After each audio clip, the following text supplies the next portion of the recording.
Bonjour à tous, j'espère que vous allez bien. Je suis vraiment ravie de vous retrouver aujourd'hui pour une nouvelle vidéo sur la chaîne qui va être une pile à lire. Et comme vous pouvez peut-être le deviner au vu de la date où cette vidéo est postée, au vu de l'automne qui s'approche petit à petit, parce qu'on va pas se mentir, il fait moche depuis quelques jours, hein. Fort heureusement je ne suis rentrée que avant-hier, donc je n'ai pas vécu le week-end moche, mais il fait moche, donc bon voilà, ça annonce l'automne on va dire. Bref, qui dit automne dit Pumpkin Autumn Challenge. J'avais si hâte de voir la vidéo de Guimauve, si hâte de faire ma pile à lire. Comme d'habitude ça a été un casse-tête sans nom. Ça fait une semaine que j'ai commencé à préparer la pile à lire et je l'ai terminée il y a 5 minutes vraiment, hein, donc voilà, on prend son temps, mais ça me tenait vraiment à cœur de remplir chaque catégorie. J'ai mis quelques séries quand même et quelques films parce que voilà, j'aimerais bien réussir à tout lire, à remplir toutes les catégories. Et 12 livres, même en 3 mois, ça peut être compliqué. Même si globalement, je vais quand même avoir du temps pour moi au vu du fait que bah du coup c'est la rentrée, qu'on reprend les bonnes habitudes et que j'ai un petit peu plus de temps pour moi, ce qui est paradoxal en soi, mais pour tous les parents vous comprendrez que les vacances on a beaucoup moins de temps pour soi. Bref, tout ça pour dire que c'est le moment, donc ça fait là à l'heure actuelle pour moi ça fait 3 jours que le Pumpkin Autumn Challenge a commencé, ça fait 5 jours pour vous, donc voilà, on est encore largement dans les temps. Et cette introduction est beaucoup trop longue, donc on commence tout de suite. Alors, j'ai bien évidemment rentré toutes les catégories dans mon carnet avec les mots-clés. Je vous cache pas que d'habitude j'essaye de tout retenir et de tout vous dire en face à face, on va dire. Là, clairement, je vais lire, hein. J'ai pas envie de me prendre la tête. Donc, on commence avec le premier menu qui est, comme d'habitude, automne frissonnant. La première sous-catégorie, c'est l'esprit et le corps en un instant séparés se retrouvent et s'épousent pour l'éternité. Les mots-clés, ce sont Halloween, possession, fantôme, exorcisme, insecte, comédie. Là, j'ai décidé de prendre le mot insecte et de mettre en film. Du coup, on commence par un film. J'ai très envie de regarder Brume, donc l'adaptation de la nouvelle de Stephen King que j'ai écouté en audio au mois d'août. Et souvent en fait les Stephen King, quand je lis un de ses livres qui a été adapté, je regarde l'adaptation juste après pour voir si c'est fidèle ou pas. Et je me dis que voilà, insecte c'est nickel, que brume c'est dans le thème automnal qui fait un petit peu peur. Donc voilà, et en plus ce qui est trop cool c'est que mon chéri en a un très bon souvenir, même si ça fait très longtemps qu'il l'a vu, donc il est ok pour le regarder avec moi. Et j'aime bien regarder des films pas toute seule, donc voilà, très très chouette. Et donc du coup clairement cette catégorie elle sera remplie. Deuxième catégorie c'est fenêtres cassées, portes ouvertes, et les mots clés ce sont horreur, huis clos, piège, peur, suspense, thriller, créature. Moi j'ai décidé de prendre le mot clé peur avec Au-delà des nuages de Jenny Colgan. Là clairement j'ai choisi celui-ci parce que Jenny Colgan, je sais que ça va être une lecture qui va se faire très bien. C'est pas forcément un qui me fait plus envie que ça, mais je me dis pourquoi pas.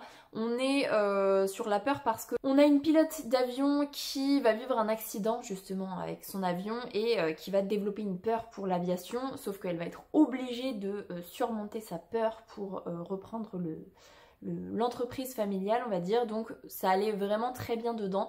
C'est pas spécifiquement automnal, mais voilà, pourquoi pas.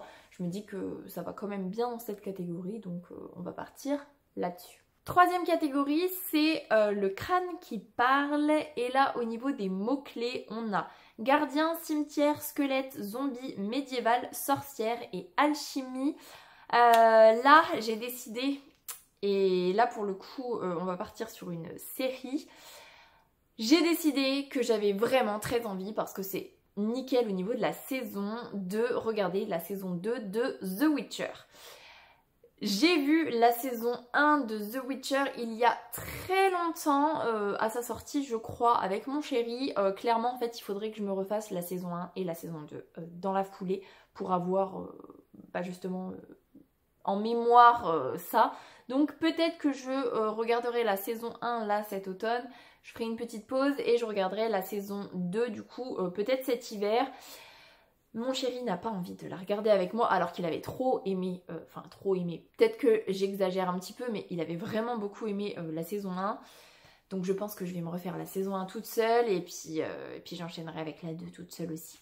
Mais bon, c'est pas si grave que ça, c'est un petit peu dommage, mais je pense que clairement je suis en capacité de revoir la saison 1 cet automne, donc ça devrait être rempli sans trop de problèmes. Quatrième catégorie pour ce menu et donc dernière catégorie, c'est des pancakes pour 11. D'ailleurs, je suis en train de me dire, c'est pas des gaufres genre dont elle est trop fan, 11. Ça fait trop longtemps que j'ai pas regardé Stranger Things et j'avais décidé d'arrêter cette série, donc non, c'est peut-être des pancakes. Bref, non, des gaufres il me semble. Bref, on s'en fiche. Les mots-clés, c'est science-fiction, dimension parallèle, espionnage, extraterrestre, super pouvoir. J'aurais pu prendre science-fiction parce que j'aime bien ce genre, que c'était la catégorie idéale pour mettre un livre de science-fiction, mais j'ai pas trop envie. Donc du coup j'ai pris le mot espionnage et j'ai décidé de poursuivre une saga en mettant le tome 3 de Red Queen de Victoria Aveyard et c'est King's Cage. Il y a le mot espionnage dans les thèmes, quand on va sur Booknote pour regarder un petit peu les thèmes, il y a le mot espionnage qui ressort. Et il va bien quand même, je trouve, dans cette catégorie. On n'est pas sur de la science-fiction, on est plutôt sur du fantastique fantasy. Mais je pense qu'il y va quand même très bien. J'ai envie de poursuivre cette saga. Dans l'idéal, il faudrait que je lise le tome 3 au mois de septembre. Comme ça, je pourrais réagrémenter mes sagas en cours d'un tome supplémentaire de Red Queen. Je pense que ce ne sera pas fait, clairement. Mais bon. On peut rêver, on peut toujours essayer de rêver, donc voilà. Je ne sais pas si j'aurai la possibilité de lire celui-là, parce qu'en fait, j'ai envie de poursuivre la saga, mais en même temps, ça me donne pas trop envie. Pourtant, j'ai vraiment beaucoup aimé les 2 premiers tomes. Je sais pas, il y a un truc bizarre avec cette saga. Bref. On passe au deuxième menu, et là, c'est comme d'habitude, automne, douceur de vivre. Et la première catégorie, c'est Take Care of Cinnamon Homes. Les mots-clés, ce sont automne, tendresse, foyer, famille, singularité, cosy, gourmandise. Et donc là, j'ai décidé de mettre Le lac nulle part de Pete Fromm. Ça fait très longtemps que je n'ai pas lu de Pete Fromm. J'avais eu un immense coup de cœur pour La vie en chantier. C'est le premier que j'ai lu de lui et j'avais adoré sa plume, j'avais adoré tout ça. Et le deuxième que j'ai lu... Je me souviens jamais du titre, c'est un truc de dingue. C'est... je vous le remets là, c'est celui avec la cascade et la barque qui tombe là. Pourtant je me souviens des personnages, je me souviens vachement bien de ce qui se passe et tout. Mais j'ai toujours du mal avec le titre. Bref, je me souviens pas du titre, je vous le remets là. Donc voilà, il me fait pas très envie le pitch de base, mais souvent, bon à part La vie en chantier, mais il me semble que le deuxième que j'ai lu lui, le pitch me faisait pas tant envie que ça et finalement c'était incroyable. Et là je me dis pourquoi pas, on est sur le mot-clé famille, puisque c'est un père qui va partir avec ses 2 fils, je crois, qui sont déjà adultes. Il y a un truc avec la maladie d'Alzheimer et tout, c'est un petit peu le dernier voyage familial avant que ce ne soit plus possible.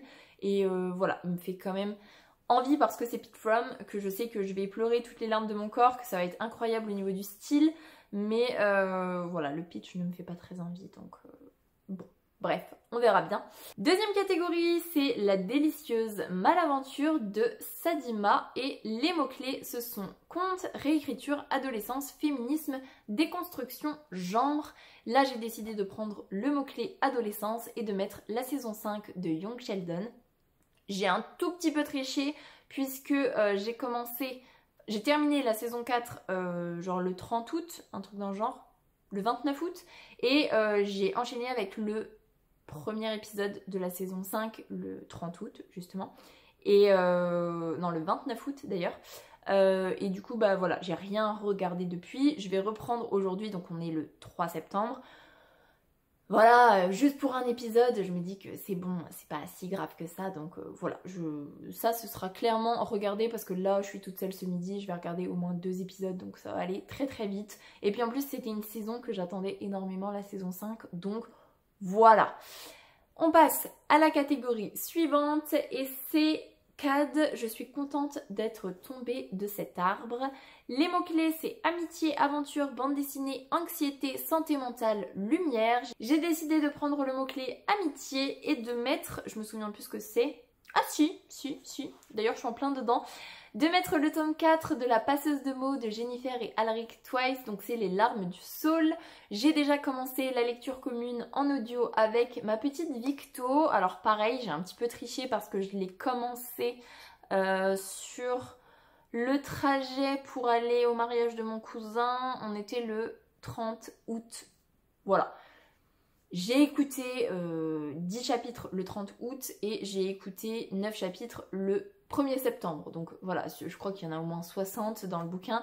Donc voilà, c'était un petit peu de la triche aussi, mais voilà. Donc celui-ci, clairement, il sera écouté pour le coup parce que c'est déjà en cours. Là, je viens même de finir un chapitre en audio juste avant de filmer. Donc voilà, clairement, celui-ci, ce sera fait. Et je vous en reparle de toute façon en update lecture, mais la version audio, elle apporte tellement, j'avais tellement pas envie de le lire, j'avais tellement envie d'abandonner cette saga et en fait la version audio là elle me redonne un souffle et en plus c'est tellement cool de faire une lecture commune avec ma petite Victo, donc voilà, je suis très heureuse. Si tu passes par là Victo, sache que je suis très heureuse de repartir dans tous les vocaux qu'on peut se faire pour se partager notre lecture, c'est juste trop bien. Dernière catégorie pour ce menu, c'est une citation d'Orgueil et Préjugés direct, j'ai trop reconnu, c'est « Je crois bien n'avoir songé qu'à vous seul ». Les mots-clés, c'est orgueil, préjugés, amour, célibat, classique, sarcasme, verve et satire.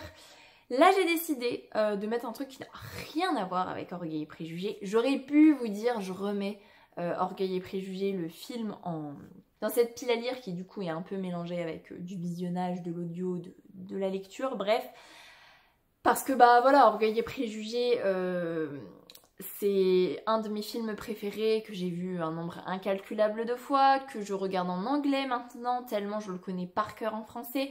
Je n'ai même plus besoin des sous-titres français quand je le regarde en anglais. Au contraire, je préfère les mettre en anglais pour essayer d'améliorer mon niveau d'anglais qui est très limité. Bref, si jamais vous avez envie de regarder Orgueil et Préjugés cet automne, eh ben n'hésitez pas une seule seconde parce que c'est juste incroyable. Bref, moi j'ai décidé de partir sur le tome 2 des Couronnes de Nyaxia qui sort au mois de septembre. J'ai trop hâte. Franchement, dès que je le récupère, je pense que je me lance dans la lecture parce que j'avais adoré le tome 1. Et donc c'est Le Roi Maudit et la Couronne Sanglante et c'est de Carissa Broadbent.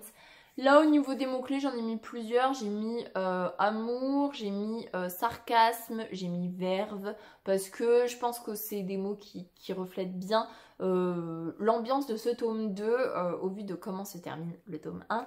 Donc voilà, je pense que je suis plutôt bien dans les clous, donc et puis là clairement ce sera lu, c'est obligé en fait, je suis obligée de lire ce tome 2 et ce qui serait vraiment très chouette, ce serait que je pense à faire une vidéo spoiler quand j'aurai fini le tome 2 parce que là je regrette un tout petit peu de ne pas avoir fait de vidéo spoiler pour le tome 1. J'en ai encore quand même pas mal de souvenirs mais c'est vrai que je me serais bien fait ma propre vidéo spoiler si elle avait existé, mais bon, bref, c'est tout. J'essayerai de le faire pour le tome 2. Voilà, pour Automne, douceur de vivre. On va passer au dernier menu et là c'est Automne crépusculaire et la première catégorie c'est le règne des phalènes.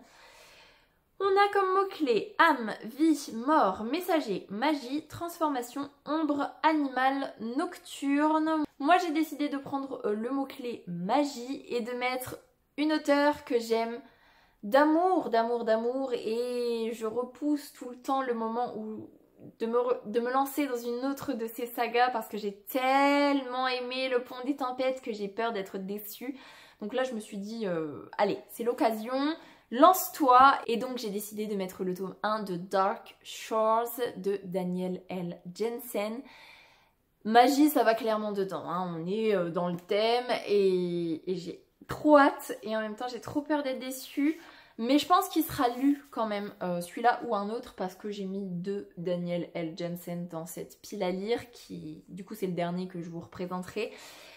Je pense qu'il y en aura au moins un des deux. Après je me dis c'est peut-être un peu dangereux d'en avoir mis 2, surtout que c'est 2 sagas différentes. Peut-être que je pourrais faire genre un en septembre et un en novembre, histoire de mettre un petit peu d'espace en fait. À voir, mais en tout cas j'ai hâte, mais j'ai si peur, vous n'imaginez même pas. Deuxième catégorie pour ce menu, c'est voyageuse, contemplant une mer d'étoiles. Et là, les mots-clés, ce sont romantisme, poésie, lyrisme, mystère, rêve, cauchemar, émotion, vague à l'âme. Moi, j'ai décidé de mettre le mot-clé émotion et de mettre du coup une sortie du mois de septembre. C'est le tome 2 de The Way I Used to Be d'Amber Smith. Et là, c'est The Way I Am Now. Je vous ai dit que j'étais pas trop sûre de lire parce que le tome 1 en soi il pouvait se suffire à lui-même, mais en fait ça avait été tellement un coup de poing le tome 1 que j'ai envie de voir la suite. J'ai un peu peur d'être déçue parce que en soi vraiment le tome 1 pouvait se suffire à lui-même, mais bon je pense que voilà, j'ai quand même envie de voir la suite quand même et je pense que ça va parfaitement dans cette catégorie parce que je pense que je vais beaucoup pleurer encore une fois. Enfin, j'avais pas tant pleuré que ça dans le premier. J'ai pleuré à un moment donné, d'ailleurs qui m'a trop surpris parce qu'il y a plein de moments où j'aurais pu pleurer et je l'ai pas fait. Et ça m'a pris par surprise en fait, mais trop d'émotions, trop d'émotions. Donc clairement ça va parfaitement dedans. Troisième catégorie, c'est la chute de l'or ailé. Et là les mots-clés ce sont ange déchu, éthéré, prophétie, mémoire, roman choral, fleur, envoûtant, évanescent. J'ai décidé de prendre le mot fleur et de lire le dernier Brigitte Kemmerer avec Défier la nuit qui est un tome 1. Dans le résumé, clairement, il y a le mot fleur, hein, puisque le personnage principal va voler des fleurs pour concocter un remède alors qu'elle n'a pas le droit de le faire. J'avais adoré Brigitte Kemmerer avec la trilogie Un sort si noir et éternel. Voilà, j'ai envie de me relancer dans sa plume, j'ai envie de découvrir une nouvelle saga de cet auteur, donc je pense que ça peut se faire. Ça me fait commencer plein de sagas par contre, donc ça c'est un peu moins bon. Mais comme j'ai beaucoup avancé au niveau de mes sagas en cours, vous verrez dans la vidéo qui va sortir, je pense début octobre, si je suis pas trop mauvaise niveau timing, mais il y a tellement de vidéos en fait que j'ai en avance, vous n'imaginez même pas, que je sais pas trop quand est-ce que je vais poster cette vidéo. Début octobre, je pense que ça peut être cool quand même. Donc je vais essayer de faire ça, je vais essayer de bien avancer quand même mes sagas avant de trop en commencer. Et puis voilà. On verra bien. En tout cas, on termine avec la dernière catégorie et c'est le crépuscule des Cides. Là, on va avoir comme mots-clés elfe, démon, crépuscule, mythologie, légende, petit peuple, fantasy, nature. Là, j'ai décidé de prendre les mots mythologie et fantastique avec le premier tome de la saga des 100 destins et c'est Un destin ancré dans le sang de Daniel L. Jensen. Voilà, 2 nouvelles sagas de Daniel L. Jensen qui me font très envie parce que c'est cet auteur hein, de toute façon. Les résumés me font quand même très envie aussi. Voilà, j'ai si peur d'être déçue. Vous n'imaginez même pas à quel point j'ai peur d'être déçue, mais en même temps j'ai trop envie de retrouver sa plume. Donc voilà, je pense qu'il y en aura au moins un des deux qui sera lu. Parce que j'ai quand même envie de réussir mon pumpkin. Je me motive quand même pas mal. Et puis je pense qu'avec quelques séries et tout, ça peut être largement faisable. Donc voilà. Je vais m'arrêter là-dessus parce que j'ai pas envie que cette vidéo soit beaucoup trop longue en fait. J'ai fait le tour. J'espère que cette vidéo vous aura plu. Si c'est le cas, n'hésitez pas à mettre un petit pouce dans les airs, à vous abonner à la chaîne et à venir discuter avec moi en commentaire. Ça me fera super plaisir. Pour les plus timides, un petit emoji tigre, ce sera très apprécié. En attendant, je vous souhaite une très belle semaine, de très belles lectures et je vous dis à la semaine prochaine. Salut!